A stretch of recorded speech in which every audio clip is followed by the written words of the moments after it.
all the rivalries had melted away, and it was just friendship and respect and fun. So beautiful looking back. All of our heroes in one heat. Merewether Beach. So many great pieces you could find on the Legends of Folklore on WorldSurfLeague.com. Let's get caught up. Leo Fioravanti got a quick start, Luke. Yeah, 4-5 for this one. Couple of nice turns. Bobbled it a bit on the inside. Can Leo reproduce what he did the other day? And I've been waiting to watch this young man surf the Merewether Rocks, and finally we're here. Filipe Toledo going to town on this little one. Finishes off. I was just up in the competitors area before we got back on set. I wouldn't say he's the forgotten man of Brazilian surfing, but he's been overshadowed by Italo Ferreira and Gabriel Medina to a point, and gosh, he's still there. I mean, he's still capable of winning any tournament. You see him coming from way back in the draw when he's on, and everyone in the world knows he's going to win. So then he started realizing the losses were really affecting his family and all the things that he had going along with it. And you know what? I think what we're forgetting too is there was a back injury there, and there were a couple of things there that I think maybe, you know, the end of 2019 as we see him coming into the shore with plenty of speed and getting above the lip. That he really needed a break. Yeah. Yeah, he's got the all-round game. Fastest surfer in the world. He's got an incredible rail game, and, you know, small waves is incredible. I mean, I guess the one thing, he was so young, and when he was going for the titles and that he didn't have that experience at Pipeline, Louis, and hadn't actually put that, like, literally just put the time in. Definitely, and I think the only thing missing from his Pipeline or his Chopu performances is his belief. I think the technique's there. We've seen him get some good barrels. We see him do a ferocious. I think it's just belief that he needs as we see Leo up and riding. Fioravanti off the bottom. There's that frontside carve to start. The Italian winding up. Some speed, throw tail, ends up just stomping it forward. Almost thought he was going to reverse the rotation. I'm talking about injuries with Toledo. Leo's been going through so much, so young from the back. Happened here at Merewether Beach on the backhand reverse against Matt Banting. Now back to 100%. How'd you like this wave, Rap? Oh, yeah, I like it a lot. I mean, he looks like he's just as sharp as he was the other day. If he gets a wave that connects all the way, he's definitely capable of scoring excellent in the excellent range. This wave, he got a couple of great moves in. Didn't have the length. Basically, two big power moves. Like the positioning with those frontside carves, and then having the lip line, able to punch the fins out.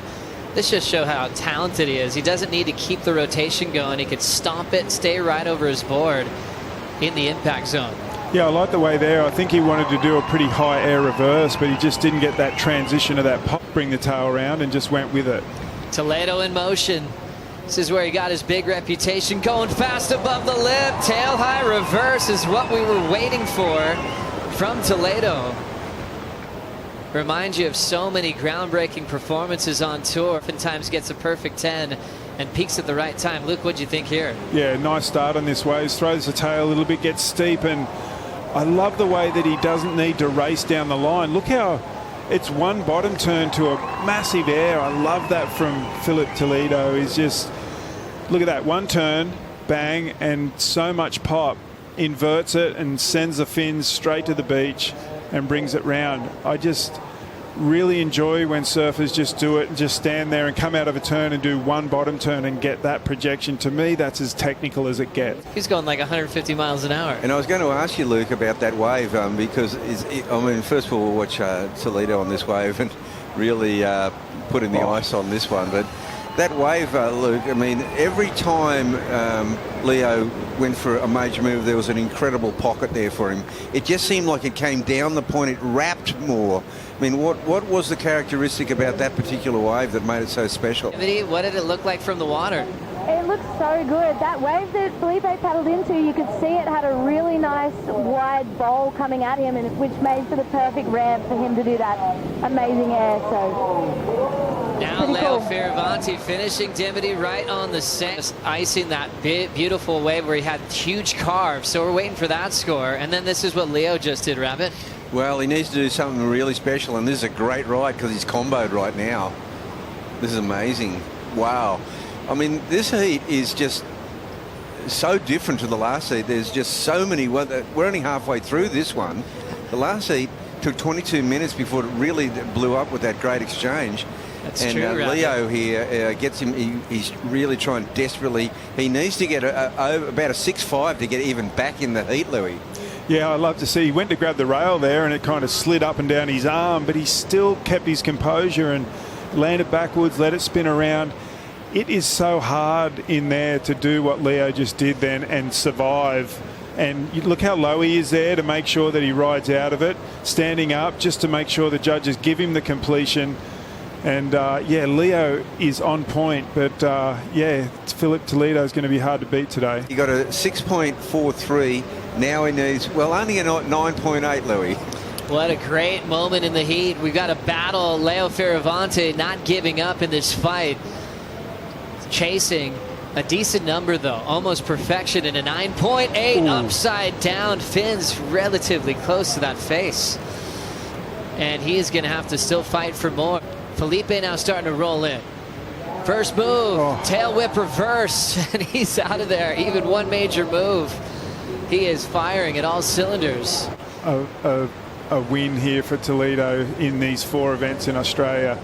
Beautiful carve there, coming around and just starting to just do these air reverses on wheel, and yeah, really impressive to watch. Look at the pop out of that wave. It wasn't really even a very good section there. Result in his surfing career, and Merewether's so happy to have it here. And you know, I think all the Merewether locals are relieved that the Rocks is doing its thing as well, because great little wave. It's got a lot of power. It shows you the performance as we see Leo trying to pop the alley-oop, ends up losing connection with that wave. Big build-up with Mikey Wright. I saw him only the day before he left Australia for that trip, and he was just so pumped.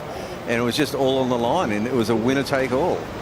Having a look now, 90 seconds, winding up for the frontside reverse. Clean, no grab rotator for the Italian.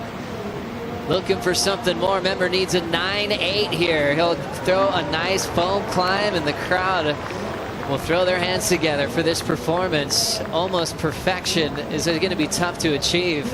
You can still tell that Leo is surfing incredibly well right now. In reality, I mean, he needs to get like at least a 7.5. I'm just seeing a double up off the rock ledge. I'm going Toledo. That's an incredible stat. And Morgan Siblix had 1, and it was today. Against the world champion and the world #1. That was massive. Rotator for Toledo.